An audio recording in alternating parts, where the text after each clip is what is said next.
రామాయణంలో అత్యంత శక్తిమంతుడు ఒక మూలలో నిశ్శబ్దంగా కూర్చున్నాడు. ఎందుకంటే ఆయన తన శక్తినే మర్చిపోయాడు. సీతాదేవిని వెతకడానికి వానరసేన దక్షిణ దిక్కుకు వెళ్ళింది. సముద్రం చూసి అందరూ నిరాశపడ్డారు. ఎవరూ దాటలేమన్నారు. అందరూ హనుమంతుడి వైపు చూశారు. కానీ ఆయన మాట్లాడలేదు. తల వంచుకు కూర్చున్నాడు. వాల్మీకి రామాయణం చెప్తోంది, బాల్యంలో హనుమంతుడు చాలా అల్లరిగా ఉండేవాడు. ఋషుల యాగాలు పాడు చేసేవాడు. వారి వస్తువులు తీసుకుపోయేవాడు. ఋషువులు ఒక శాపం ఇచ్చారు, నీ శక్తి నీకు గుర్తుండదు ఎవరైనా చెప్పేంత వరకు. అందుకే రామాయణంలో అత్యంత శక్తిమంతుడు తన గురించి తనకే తెలియదు.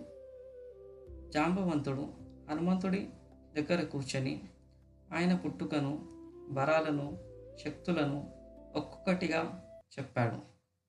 మత్తు నుండి మేల్కొన్నట్టు హనుమంతుడు లేచాడు.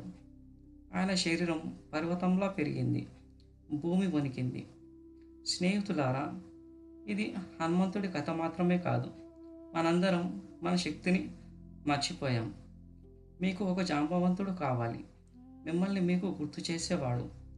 ఇలాంటి దివ్య రహస్యాలను తెలుసుకోవడానికి మా ఛానల్ని ఫాలో అవ్వండి. జై హనుమాన్ అని కామెంట్ చేయండి.